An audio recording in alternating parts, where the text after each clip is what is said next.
ಬಾಬನಿಗೆ ಆನಂದವು. ಶಾಂತಿಯ ಮಾರ್ಗದಿ ಧ್ಯಾನ ಮಾಡುವುದು ಬಾಬನಿಗೆ, ಶಿವ ಬಾಬನಿಗೆ ಆನಂದವು. ಸ್ವರಾಜ್ಯದ ಆತ್ಮರಿಗೆ ಸಂತಸವು. ಶಾಂತಿಯ ಮಾರ್ಗದಿ ಧ್ಯಾನ ಮಾಡುವುದು ಬಾಬನಿಗೆ, ಶಿವ ಬಾಬನಿಗೆ ಆನಂದವು.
ಸಂಪೂರ್ಣರಾಗುವ ಮುಂದು ಭೋಗವ ತ್ಯಜಿಸಿ ಯೋಗವ ಅರಸಿ ಸಂಪೂರ್ಣರಾಗುವ ಮುಂದು. ಶಾಂತಿಯ ಮಾರ್ಗದಿ ಧ್ಯಾನ ಮಾಡುವುದು ಬಾಬನಿಗೆ, ಶಿವ ಬಾಬನಿಗೆ ಆನಂದವು. ಸ್ವರಾಜ್ಯದ ಆತ್ಮರಿಗೆ ಸಂತಸವು. ಶಾಂತಿಯ ಮಾರ್ಗದಿ ಧ್ಯಾನ ಮಾಡುವುದು ಬಾಬನಿಗೆ, ಶಿವ ಬಾಬನಿಗೆ ಆನಂದವು.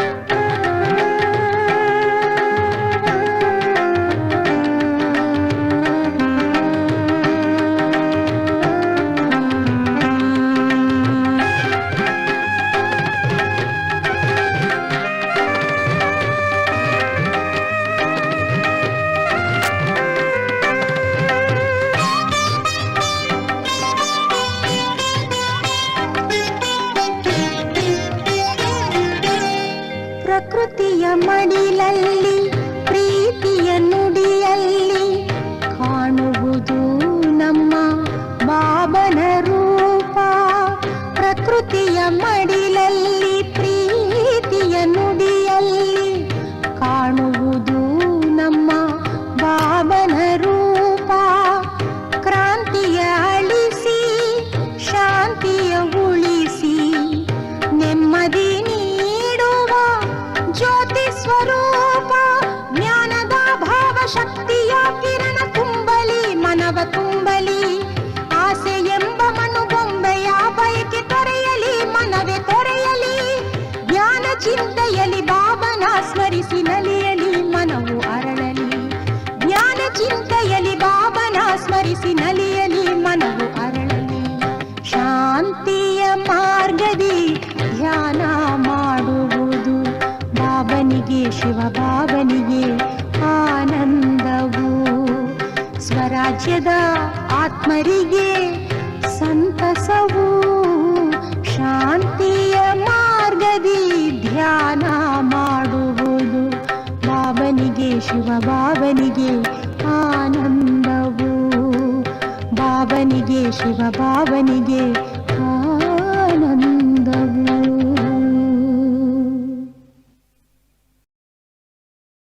ಓಂ ಶಾಂತಿ. ಇಂದಿನ ದಿನಾಂಕ 5/4/2024. ಪ್ರಾರ್ಥ ಮುರುಳಿ ಬಾಪ್ತಾದ ಮಧುಬನ. ಮಧುರ ಮಕ್ಕಳೇ, ತಂದೆಯನ್ನು ಪ್ರೀತಿಯಿಂದ ನೆನಪು ಮಾಡಿ, ಆಗ ನೀವು ಸಂತುಷ್ಟ ಆಗಿಬಿಡುತ್ತೀರಿ. ದೃಷ್ಟಿಯಿಂದ ಸಂತುಷ್ಟ ಆಗುವುದೆಂದರೆ ವಿಶ್ವದ ಮಾಲೀಕರಾಗುವುದು. ಪ್ರಶ್ನೆ: ದೃಷ್ಟಿಯಿಂದ ಸಂತುಷ್ಟರನ್ನಾಗಿ ಮಾಡಿದರು ಸ್ವಾಮಿ ಸದ್ಗುರು, ಇದರ ವಾಸ್ತವಿಕ ಅರ್ಥವೇನು? ಉತ್ತರ: ಆತ್ಮಕ್ಕೆ ಯಾವಾಗ ತಂದೆಯ ಮೂಲಕ ಮೂರನೆಯ ಕಣ್ಣು ಪ್ರಾಪ್ತಿಯಾಗುತ್ತದೆ ಮತ್ತು ಆ ನೇತ್ರದಿಂದ ತಂದೆಯನ್ನು ಗುರುತಿಸುತ್ತದೆ, ಆಗ ಸಂತುಷ್ಟ ಆಗುತ್ತಾರೆ, ಅರ್ಥಾತ್ ಸದ್ಗತಿ ಸಿಗುತ್ತದೆ. ತಂದೆ ಹೇಳುತ್ತಾರೆ, ಮಕ್ಕಳೇ, ಆತ್ಮ ಅಭಿಮಾನಿಗಳಾಗಿ ನೀವು ನನ್ನೊಂದಿಗೆ ದೃಷ್ಟಿಯನ್ನು ಇಡಿ, ಅಂದರೆ ನನ್ನನ್ನು ನೆನಪು ಮಾಡಿ. ಅನ್ಯ ಎಲ್ಲ ಸಂಘಗಳನ್ನು ಬಿಟ್ಟು ನನ್ನೊಬ್ಬನ ಸಂಘವನ್ನೇ ಮಾಡಿ, ಆಗ ಕಂಗಾಲರಿಂದ ಸಂತುಷ್ಟರು ಅಂದರೆ ಸಾಹುಕಾರರಾಗುತ್ತೀರಿ. ಓಂ ಶಾಂತಿ. ಮಧುರಾತಿ ಮಧುರ ಮಕ್ಕಳು, ಯಾರ ಬಳಿ ಬಂದಿದ್ದೀರಿ? ಆತ್ಮೀಯ ತಂದೆಯ ಬಳಿ. ನಾವು ಶಿವ ತಂದೆಯ ಬಳಿ ಬಂದಿದ್ದೇವೆ ಎಂದು ತಿಳಿದುಕೊಳ್ಳುತ್ತೀರಿ. ಶಿವ ತಂದೆಯು ಎಲ್ಲ ಆತ್ಮಗಳ ತಂದೆ ಆಗಿದ್ದಾರೆ ಎಂದು ತಿಳಿದಿದ್ದೀರಿ. ತಂದೆಯು ಸುಪ್ರೀಂ ಶಿಕ್ಷಕರಾಗಿದ್ದಾರೆ ಅಂದಾಗ ಪರಮ ಸದ್ಗುರು ಆಗಿದ್ದಾರೆ ಎಂದು ಇದು ಸಹ ಮಕ್ಕಳಿಗೆ ನಿಶ್ಚಯ ಇರಬೇಕಾಗಿದೆ. ಸುಪ್ರೀಂ ಎಂದರೆ ಪರಮ ಎಂದು ಹೇಳಲಾಗುತ್ತದೆ. ಅವರನ್ನೇ ನೆನಪು ಮಾಡಬೇಕಾಗುತ್ತದೆ. ದೃಷ್ಟಿಯೊಂದಿಗೆ ದೃಷ್ಟಿಯನ್ನು ಜೋಡಿಸಬೇಕಾಗಿದೆ. ಗಾಯನವಿದೆ, ದೃಷ್ಟಿಯಿಂದ ಸಂತುಷ್ಟರಾಗುವುದು. ಕಿಂದಾಸ್ವಾಮಿ ಸದ್ಗುರು, ಅದರ ಅರ್ಥ ಬೇಕಾಗಿದೆ. ದೃಷ್ಟಿಯಿಂದ ಸಂತುಷ್ಟತೆ ಯಾರಿಗೆ ಬೇಕು? ಅವಶ್ಯವಾಗಿ ಇಡೀ ಪ್ರಪಂಚಕ್ಕೆ ಎಂದು ಹೇಳುವವರು, ಏಕೆಂದರೆ ಸರ್ವರ ಸದ್ಗತಿದಾತ ಆಗಿದ್ದಾರೆ. ಸರ್ವರನ್ನು ಈ ಪ್ರಪಂಚದಿಂದ ಕರೆದೊಯ್ಯುವವರಾಗಿದ್ದಾರೆ. ಈಗ ದೃಷ್ಟಿ ಯಾರದ್ದಾಗಿದೆ? ಈ ಕಣ್ಣಿನಿಂದ ಆಗುತ್ತದೆಯೇ? ಇಲ್ಲ. ಜ್ಞಾನದ ಮೂರನೆಯ ನೇತ್ರ ಸಿಗುವುದು. ಇವರು ಎಲ್ಲ ಆತ್ಮಗಳ ತಂದೆಯಾಗಿದ್ದಾರೆ ಎಂದು ಆತ್ಮಕ್ಕೆ ತಿಳಿಯುತ್ತದೆ. ನನ್ನನ್ನು ನೆನಪು ಮಾಡಿ ಎಂದು ಆತ್ಮಗಳಿಗೆ ಸಲಹೆ ನೀಡುತ್ತಾರೆ. ಆತ್ಮಗಳೇ ಪತಿತ ತಮೋ ಪ್ರಧಾನರಾಗಿದ್ದಾರೆ. ಇದು 84ನೇ ಜನ್ಮವಾಗಿದೆ. ಈಗ ನಾಟಕವು ಅವಶ್ಯವಾಗಿ ಪೂರ್ಣ ಆಗಲೂಬೇಕು ಎಂದು ಈಗ ತಂದೆಯು ಆತ್ಮಗಳಿಗೆ ತಿಳಿಸುತ್ತಿರುವರು. ಪ್ರತಿ ಕಲ್ಪ ಹಳೆಯದರಿಂದ ಹೊಸದು ಆಗಲೇಬೇಕು, ಹೊಸದರಿಂದ ಹಳೆಯದಾಗಲೇಬೇಕು. ಹೆಸರು ಸಹ ಭಿನ್ನವಾಗಿದೆ. ಹೊಸ ಪ್ರಪಂಚದ ಹೆಸರಾಗಿದೆ ಸತ್ಯಯುಗ. ಮೊದಲು ನೀವು ಸತ್ಯಯುಗದಲ್ಲಿ ಇದ್ದೀರಿ. ಪುನಃ ಪುನರ್ಜನ್ಮವನ್ನು ಪಡೆಯುತ್ತಾ 84 ಜನ್ಮಗಳನ್ನು ಪಡೆಯುತ್ತೀರಿ. ಈಗ ನಿಮ್ಮ ಆತ್ಮ ತಮೋಪ್ರಧಾನವಾಗಿದೆ. ತಂದೆಯನ್ನು ನೆನಪು ಮಾಡುತ್ತಿದ್ದರೆ ಸಂತೃಪ್ತರಾಗುತ್ತೀರಿ ಎಂದು ತಂದೆಯು ತಿಳಿಸುತ್ತಾರೆ. ನನ್ನನ್ನು ನೆನಪು ಮಾಡಿ ಎಂದು ತಂದೆಯು ಸನ್ಮುಖದಲ್ಲಿ ತಿಳಿಸುತ್ತಾರೆ. ನಾನು ಯಾರು? ಪರಂಪಿತ ಪರಮಾತ್ಮನಾಗಿದ್ದೇನೆ. ಮಕ್ಕಳೇ, ಆತ್ಮ ಅಭಿಮಾನಿಗಳಾಗಿ ಮತ್ತೆ ದೇಹದ ಅಭಿಮಾನದಲ್ಲಿ ಬರಬೇಡಿ ಎಂದು ತಂದೆಯು ತಿಳಿಸುತ್ತಾರೆ. ಆತ್ಮ ಅಭಿಮಾನಿಗಳಾಗಿ ನೀವು ನನ್ನೊಂದಿಗೆ ದೃಷ್ಟಿಯನ್ನು ಜೋಡಿಸಿ, ಆಗ ಸಂತುಷ್ಟರಾಗುತ್ತೀರಿ. ತಂದೆಯನ್ನು ನೆನಪು ಮಾಡುತ್ತಾ ಇರಿ. ಇದರಲ್ಲಿ ಯಾವುದೇ ಕಷ್ಟವಿಲ್ಲ. ಆತ್ಮವೇ ಓದುತ್ತಿದೆ, ಪಾತ್ರವನ್ನು ಅಭಿನಯಿಸುತ್ತಿದೆ. ಎಷ್ಟು ಚಿಕ್ಕದಾಗಿದೆ. ಇಲ್ಲಿಗೆ ಬಂದ ನಂತರ 84 ಜನ್ಮಗಳ ಪಾತ್ರವನ್ನು ಅಭಿನಯಿಸುತ್ತದೆ. ನಂತರ ಅದೇ ಪಾತ್ರವನ್ನು ಪುನರಾವರ್ತಿಸಬೇಕಾಗುತ್ತದೆ. 84 ಜನ್ಮಗಳ ಪಾತ್ರವನ್ನು ಅಭಿನಯಿಸುತ್ತಾ ಆತ್ಮವು ಪತಿತವಾಗಿ ಬಿಟ್ಟಿದೆ. ಈಗ ಆತ್ಮನಲ್ಲಿ ಏನೂ ಶಕ್ತಿ ಇಲ್ಲ, ಸಂತುಷ್ಟತೆ ಇಲ್ಲ, ಕಂಗಾಲರಾಗಿದೆ ಅಂದಾಗ ಪುನಃ ಸಂತುಷ್ಟ ಹೇಗೆ ಮಾಡುವುದು? ಈ ಅಕ್ಷರ ಭಕ್ತಿ ಮಾರ್ಗದ್ದಾಗಿದೆ. ಯಾವುದರ ಬಗ್ಗೆ ತಂದೆಯೂ ತಿಳಿಸುತ್ತಾರೆ. ವೇದ, ಶಾಸ್ತ್ರ, ಚಿತ್ರ ಮುಂತಾದವುಗಳ ಬಗ್ಗೆಯೂ ತಿಳಿಸುತ್ತಾರೆ.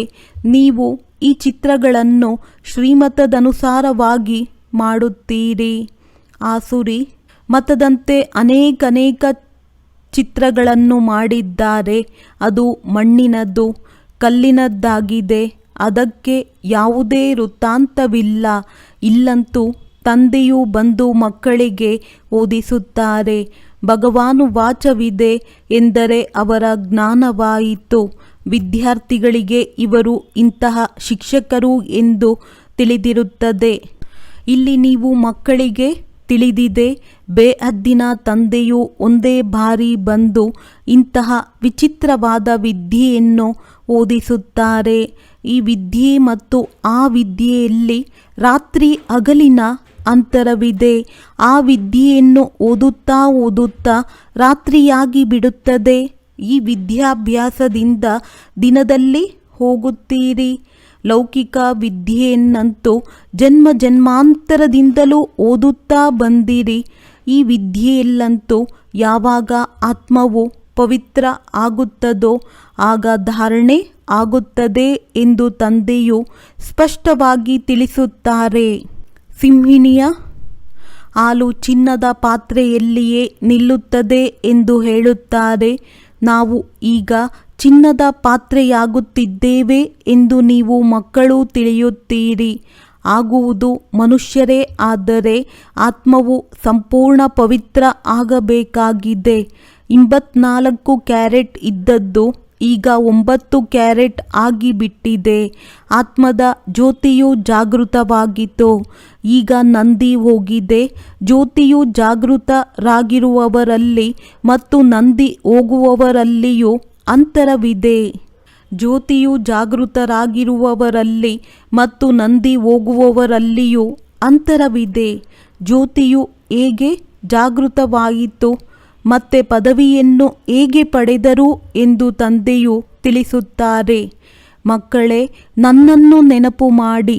ಯಾರು ನನ್ನನ್ನು ಬಹಳ ಚೆನ್ನಾಗಿ ನೆನಪು ಮಾಡುತ್ತಾರೋ ಅವರನ್ನು ನಾನೂ ಸಹ ಚೆನ್ನಾಗಿ ನೆನಪು ಮಾಡುತ್ತೇನೆ. ಇದು ಸಹ ಮಕ್ಕಳಿಗೆ ಗೊತ್ತಿದೆ. ದೃಷ್ಟಿಯಿಂದ ಸಂತುಷ್ಟ ಮಾಡುವಂತಹ ಒಬ್ಬ ತಂದೆಯೇ ಸ್ವಾಮಿ ಆಗಿದ್ದಾರೆ. ಇವರ ಆತ್ಮವು ಸಂತೃಪ್ತ ಆಗುತ್ತದೆ. ನೀವೆಲ್ಲರೂ ಪತಂಗಗಳಾಗಿದ್ದೀರಿ. ತಂದೆಗೆ ಜ್ಯೋತಿ ಎಂದು ಹೇಳಲಾಗುತ್ತದೆ. ಕೆಲವು ಪತಂಗಗಳು ಜ್ಯೋತಿಯ ಬಳಿ ಸುತ್ತಾಡಲು ಬರುತ್ತಾರೆ. ಇನ್ನು ಕೆಲವು ಪತಂಗಗಳು ಚೆನ್ನಾಗಿ ಅರಿತುಕೊಳ್ಳುತ್ತಾರೆ. ಜೀವಿಸಿದಂತೆಯೇ ಸಾಯುತ್ತಾರೆ. ಕೆಲವರು ಕೇವಲ ತಿಳಿದುಕೊಂಡು ಹೊರಟು ಹೋಗುತ್ತಾರೆ. ಮತ್ತೆ ಕೆಲವೊಮ್ಮೆ ಬರುತ್ತಾರೆ, ಮತ್ತೆ ಹೊರಟು ಹೋಗುತ್ತಾರೆ. ಈ ಸಂಗಮ ಯುಗದ್ದೇ ಪೂರ್ಣ ಗಾಯನವಿದೆ. ಈ ಸಮಯದಲ್ಲಿ ಏನೆಲ್ಲವೂ ನಡೆಯುತ್ತದೆಯೋ ಅದರದ್ದೇ ಶಾಸ್ತ್ರಗಳಾಗುತ್ತವೆ. ತಂದೆಯು ಒಂದೇ ಬಾರಿ ಬಂದು ಆಸ್ತಿಯನ್ನು ಕೊಟ್ಟು ಹೊರಟು ಹೋಗುತ್ತಾರೆ. ಬೇಹದ್ದಿನ ತಂದೆಯು ಅವಶ್ಯವಾಗಿ ಬೇಹದ್ದಿನ ಆಸ್ತಿಯನ್ನೇ ಕೊಡುತ್ತಾರೆ. 21 ಪೀಳಿಗೆಗಳೆಂದು ಗಾಯನವಿದೆ. ಸತ್ಯಯುಗದಲ್ಲಿ ಆಸ್ತಿಯನ್ನು ಯಾರು ಕೊಡುತ್ತಾರೆ? ರಚಯಿತನಾದ ಭಗವಂತನೇ ರಚನೆಗೆ ಅರ್ಧಕಲ್ಪಕ್ಕಾಗಿ ಆಸ್ತಿಯನ್ನು ಕೊಡುತ್ತಾರೆ. ಎಲ್ಲರೂ ಅವರ ನೆನಪನ್ನೇ ಮಾಡುತ್ತಾರೆ. ಅವರು ತಂದೆಯೂ ಆಗಿದ್ದಾರೆ, ಶಿಕ್ಷಕರೂ ಆಗಿದ್ದಾರೆ, ಸ್ವಾಮಿ ಸದ್ಗುರುವೂ ಆಗಿದ್ದಾರೆ. ಬಲೆ ನೀವು ಮತ್ಯಾರನ್ನೇ ಸ್ವಾಮಿ ಸದ್ಗುರು ಎಂದು ಹೇಳಬಹುದು. ಆದರೆ ಸತ್ಯ ಒಬ್ಬರೇ ತಂದೆ ಆಗಿದ್ದಾರೆ. ಸದಾ ತಂದೆಗೆ ಸತ್ಯ ಎಂದು ಹೇಳಲಾಗುತ್ತದೆ. ಆ ಸತ್ಯ ತಂದೆಯೇ ಬಂದು ಏನು ಮಾಡುತ್ತಾರೆ? ಅವರೇ ಹಳೆಯ ಪ್ರಪಂಚವನ್ನು ಸತ್ಯ ಖಂಡವನ್ನಾಗಿ ಮಾಡಿ ಬಿಡುತ್ತಾರೆ. ಸತ್ಯ ಖಂಡಕ್ಕಾಗಿ ನಾವು ಪುರುಷಾರ್ಥ ಮಾಡುತ್ತಿದ್ದೇವೆ. ಸತ್ಯ ಖಂಡ ಇದ್ದಾಗ ಮತ್ತೆಲ್ಲ ಖಂಡಗಳು ಇರಲಿಲ್ಲ. ಇವೆಲ್ಲವೂ ಕೊನೆಯಲ್ಲಿ ಬರುತ್ತೇವೆ. ಸತ್ಯ ಖಂಡದ ಬಗ್ಗೆ ಯಾರಿಗೂ ತಿಳಿದೇ ಇಲ್ಲ. ಬಾಕಿ ಈಗ ಯಾವ ಖಂಡಗಳು ಇದೆಯೋ ಅದರ ಬಗ್ಗೆ ಎಲ್ಲರಿಗೂ ತಿಳಿದಿದೆ. ತಮ್ಮ ತಮ್ಮ ಧರ್ಮ ಸ್ಥಾಪಕರನ್ನು ತಿಳಿದುಕೊಂಡಿದ್ದಾರೆ. ಆದರೆ ಸೂರ್ಯವಂಶಿ, ಚಂದ್ರವಂಶಿ ಮತ್ತೆ ಈ ಸಂಗಮಯುಗಿ ಬ್ರಾಹ್ಮಣ ಕುಲವನ್ನು ಯಾರೂ ತಿಳಿದುಕೊಂಡಿಲ್ಲ. ಪ್ರಜಾಪಿತ ಬ್ರಹ್ಮರವರನ್ನು ಒಪ್ಪುತ್ತಾರೆ. ನಾವು ಬ್ರಾಹ್ಮಣರು ಬ್ರಹ್ಮರವರ ಸಂತಾನರಾಗಿದ್ದೇವೆ ಎಂದು ಹೇಳುತ್ತಾರೆ. ಆದರೆ ಅವರು ಕುಕ ವಂಶಾವಳಿ ಆಗಿದ್ದಾರೆ. ನೀವು ಮುಖ ವಂಶಾವಳಿ ಆಗಿದ್ದೀರಿ. ಅವರು ಅಪವಿತ್ರರಾಗಿದ್ದಾರೆ. ನೀವು ಮುಖ ವಂಶಾವಳಿಗಳು ಪವಿತ್ರರಾಗಿದ್ದೀರಿ. ನೀವು ಮುಖ ವಂಶಾವಳಿ ಆಗಿ ಈ ಚೀಚಿ ಪ್ರಪಂಚ ರಾವಣ ರಾಜ್ಯದಿಂದ ಹೊರಟು ಹೋಗುತ್ತೀರಿ. ಸತ್ಯಯುಗದಲ್ಲಿ ರಾವಣ ರಾಜ್ಯವು ಇರುವುದೇ ಇಲ್ಲ. ಈಗ ನೀವು ಹೊಸ ಪ್ರಪಂಚದಲ್ಲಿ ಹೋಗುತ್ತೀರಿ. ಅದಕ್ಕೆ ನಿರ್ವಿಕಾರಿ ಪ್ರಪಂಚವೆಂದು ಹೇಳುತ್ತಾರೆ. ಪ್ರಪಂಚವೇ ಹೊಸದು ಮತ್ತು ಹಳೆಯದಾಗುತ್ತದೆ. ಹೇಗಾಗುತ್ತದೆ ಎಂಬುದನ್ನು ಸಹ ನೀವು ಅರಿತುಕೊಂಡಿದ್ದೀರಿ. ಅನ್ಯ ಯಾರ ಬುದ್ಧಿಯಲ್ಲಿಯೂ ಇಲ್ಲ. ಲಕ್ಷಾಂತರ ವರ್ಷಗಳ ಮಾತಂತೂ ಯಾರೂ ತಿಳಿದುಕೊಳ್ಳಲು ಸಾಧ್ಯವಿಲ್ಲ. ಇದಂತೂ ಸ್ವಲ್ಪ ಸಮಯದ ಮಾತಾಗಿದೆ. ಇದನ್ನು ತಂದೆಯು ಕುಳಿತು ಮಕ್ಕಳಿಗೆ ತಿಳಿಸುತ್ತಾರೆ. ಯಾವಾಗ ವಿಶೇಷವಾಗಿ ಭಾರತದಲ್ಲಿ ಧರ್ಮದ ನಿಂದನೆ ಆಗುವುದೋ ಆಗಲೇ ನಾನು ಬರುತ್ತೇನೆ ಎಂದು ತಂದೆಯು ತಿಳಿಸುತ್ತಾರೆ. ಅನ್ಯ ಜಾಗಗಳಲ್ಲಿ ನಿರಾಕಾರ ಪರಮಾತ್ಮನು ಯಾರಾಗಿದ್ದಾರೆ ಎಂದು ಯಾರಿಗೂ ಗೊತ್ತೇ ಇಲ್ಲ. ದೊಡ್ಡ ದೊಡ್ಡ ಲಿಂಗಗಳನ್ನು ಮಾಡಿಟ್ಟಿದ್ದಾರೆ. ಆತ್ಮದ ಗಾತ್ರವೂ ಸಹ ಚಿಕ್ಕದು ದೊಡ್ಡದಾಗಿರುವುದಿಲ್ಲ ಎಂದು ಮಕ್ಕಳಿಗೆ ತಿಳಿಸಲಾಗಿದೆ. ಹೇಗೆ ಆತ್ಮವು ಅವಿನಾಶಿ ಆಗಿದೆ ಹಾಗೆಯೇ ತಂದೆಯೂ ಸಹ ಅವಿನಾಶಿ ಆಗಿದ್ದಾರೆ. ಅವರು ಪರಮಾತ್ಮನಾಗಿದ್ದಾರೆ. ಪರಮ ಅರ್ಥಾತ್ ಸದಾ ಪವಿತ್ರ ನಿರ್ವಿಕಾರಿಗಳು. ನೀವು ಆತ್ಮಗಳೂ ಸಹ ನಿರ್ವಿಕಾರಿಗಳಾಗಿದ್ದೀರಿ. ಪ್ರಪಂಚವು ನಿರ್ವಿಕಾರಿ ಆಗಿತ್ತು. ಅದಕ್ಕೆ ಸಂಪೂರ್ಣ ನಿರ್ವಿಕಾರಿ ಎಂದೇ ಹೇಳಲಾಗುತ್ತದೆ. ಹೊಸ ಪ್ರಪಂಚವು ಪುನಃ ಅವಶ್ಯವಾಗಿ ಹಳೆಯದಾಗುತ್ತದೆ. ಕಲೆಗಳು ಕಡಿಮೆ ಆಗುತ್ತಾ ಹೋಗುತ್ತವೆ. 2 ಕಲೆ ಕಡಿಮೆ ಚಂದ್ರವಂಶ ರಾಜ್ಯವಿತ್ತು. ನಂತರ ಪ್ರಪಂಚವು ಹಳೆಯದಾಗುತ್ತಾ ಹೋಯಿತು.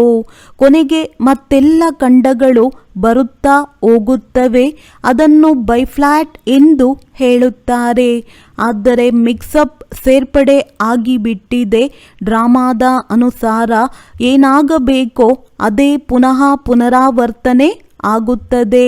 ಹೇಗೆ ಬೌದ್ಧಿಯರ ಹಿರಿಯರು ಬಂದರು, ಅನೇಕರನ್ನು ಬೌದ್ಧ ಧರ್ಮದಲ್ಲಿ ತೆಗೆದುಕೊಂಡು ಹೋದರು. ಹೇಗೆ ಬೌದ್ಧಿಯರ ಹಿರಿಯರು ಬಂದರು, ಅನೇಕರನ್ನು ಬೌದ್ಧ ಧರ್ಮದಲ್ಲಿ ತೆಗೆದುಕೊಂಡು ಹೋದರು. ಧರ್ಮವನ್ನು ಬದಲಾಯಿಸಿದರು. ಹಿಂದೂಗಳು ತಮ್ಮ ಧರ್ಮವನ್ನು ತಾವೇ ಬದಲಾಯಿಸಿಕೊಂಡಿದ್ದಾರೆ. ಏಕೆಂದರೆ ಕರ್ಮ ಭ್ರಷ್ಟರಾಗಿರುವುದರಿಂದ ಧರ್ಮ ಭ್ರಷ್ಟರು ಆಗಿದ್ದಾರೆ. ವಾಮ ಮಾರ್ಗದಲ್ಲಿ ಹೊರಟು ಹೋಗಿದ್ದಾರೆ. ಜಗನ್ನಾಥನ ಮಂದಿರದಲ್ಲಿಯೂ ಬಲೆ ಹೋಗಿರಬಹುದು. ಆದರೆ ಯಾರಿಗೂ ಏನು ವಿಚಾರವೂ ನಡೆಯುವುದಿಲ್ಲ. ತಾವು ವಿಕಾರಿಗಳಾಗುವುದರಿಂದ ಅವರನ್ನು ವಿಕಾರಿಗಳನ್ನಾಗಿ ಮಾಡಿ ತೋರಿಸಿ ಬಿಟ್ಟಿದ್ದಾರೆ. ದೇವತೆಗಳು ಯಾವಾಗ ವಾಮ ಮಾರ್ಗದಲ್ಲಿ ಹೋಗುವುದರಿಂದಲೇ ಈ ರೀತಿ ಆಗಿದ್ದಾರೆ ಎಂಬುದನ್ನು ತಿಳಿದುಕೊಳ್ಳುವುದಿಲ್ಲ. ಈ ಚಿತ್ರಗಳು ಸಹ ಆ ಸಮಯದ್ದೇ ಆಗಿದೆ. ದೇವತಾ ಹೆಸರಂತೂ ಬಹಳ ಚೆನ್ನಾಗಿದೆ. ಹಿಂದೂ ಎಂಬುದು ಹಿಂದೂಸ್ತಾನದ ಹೆಸರಾಗಿದೆ. ಆದರೆ ತಮ್ಮನ್ನೇ ಹಿಂದೂಗಳು ಎಂದು ಹೇಳಿಬಿಟ್ಟಿದ್ದಾರೆ. ಎಷ್ಟು ತಪ್ಪಾಗಿದೆ. ಆದ್ದರಿಂದ ತಂದೆಯು ತಿಳಿಸುತ್ತಾರೆ, ಯದಾ ಯದಾ ಹಿ ಧರ್ಮಸ್ಯ ಗ್ಲಾನಿ ಭವತಿ ಭಾರತ. ತಂದೆಯು ಭಾರತದಲ್ಲಿಯೇ ಬರುತ್ತಾರೆ. ನಾನು ಹಿಂದೂಸ್ತಾನದಲ್ಲಿ ಬರುತ್ತೇನೆ ಎಂದು ಹೇಳುವುದಿಲ್ಲ. ಇದು ಭಾರತವಾಗಿದೆ. ಹಿಂದೂಸ್ತಾನ ಅಥವಾ ಹಿಂದೂ ಧರ್ಮವಿಲ್ಲ.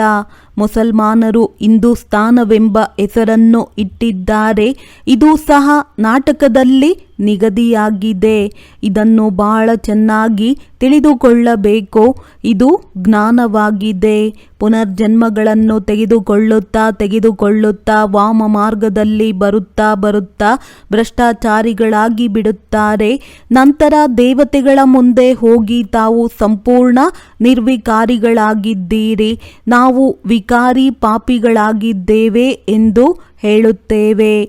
ಮತ್ಯಾವುದೇ ಖಂಡದವರು ನಾವು ನೀಚರು ಅಥವಾ ನಮ್ಮಲ್ಲಿ ಯಾವುದೇ ಗುಣವಿಲ್ಲ ಎಂದು ಹೇಳುವುದಿಲ್ಲ.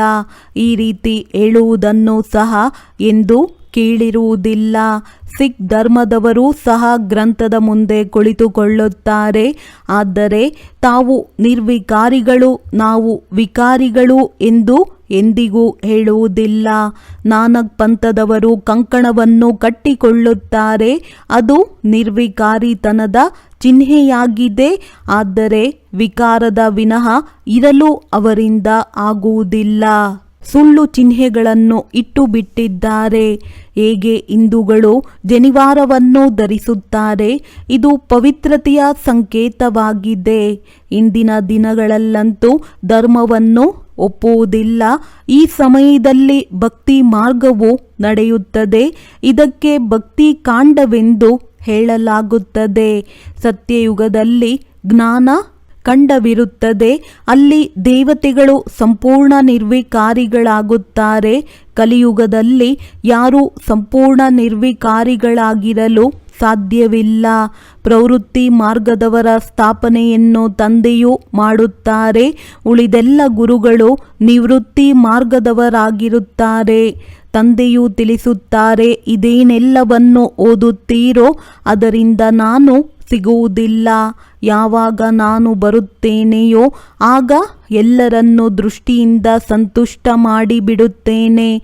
ದೃಷ್ಟಿಯಿಂದ ಸಂತುಷ್ಟ ಮಾಡುವ ಸದ್ಗುರು ಎಂದು ಗಾಯನವಿದೆ. ಇಲ್ಲಿ ನೀವು ಏಕೆ ಬಂದಿದ್ದೀರಿ? ಸಂತುಷ್ಟ ಆಗಲು, ವಿಶ್ವದ ಮಾಲೀಕರಾಗಲು.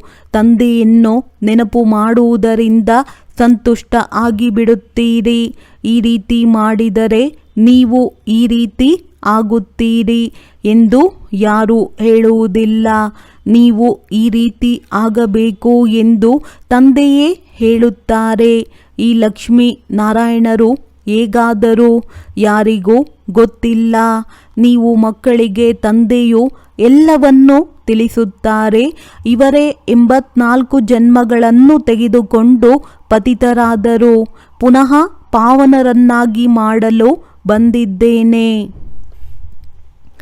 ತಂದೆಯು ತಮ್ಮ ಪರಿಚಯವನ್ನು ಕೊಡುತ್ತಾರೆ. ದೃಷ್ಟಿಯಿಂದ ಸಂತುಷ್ಟತೆಯನ್ನು ಮಾಡುತ್ತಾರೆ. ಇದನ್ನು ಯಾರಿಗಾಗಿ ಹೇಳುತ್ತಾರೆ? ಒಬ್ಬ ಸದ್ಗುರುವಿಗಾಗಿ. ಆ ಗುರುಗಳಂತೂ ಅನೇಕರಿದ್ದಾರೆ. ಮಾತೆಯರು ಮತ್ತು ಅಬಲೆಯರು ಮುಗ್ಧರಾಗಿದ್ದಾರೆ. ಬೋಲಾ, ತಾವೆಲ್ಲರೂ ಸಹ ಬೋಲಾನಾಥನ ಮಕ್ಕಳಾಗಿದ್ದೀರಿ. ಹೇಗೆ ಶಂಕರನು ಕಣ್ಣು ತೆರೆದಾಗ ವಿನಾಶವಾಯಿತು ಎಂದು ಶಂಕರನ ಕುರಿತು ಹೇಳಿದ್ದಾರೆ. ಇದು ಸಹ ಪಾಪವಾಗಿ ಬಿಡುತ್ತದೆ. ತಂದೆಯು ಎಂದೂ ಇಂತಹ ಕೆಲಸಕ್ಕಾಗಿ ಆದೇಶ ನೀಡುವುದಿಲ್ಲ.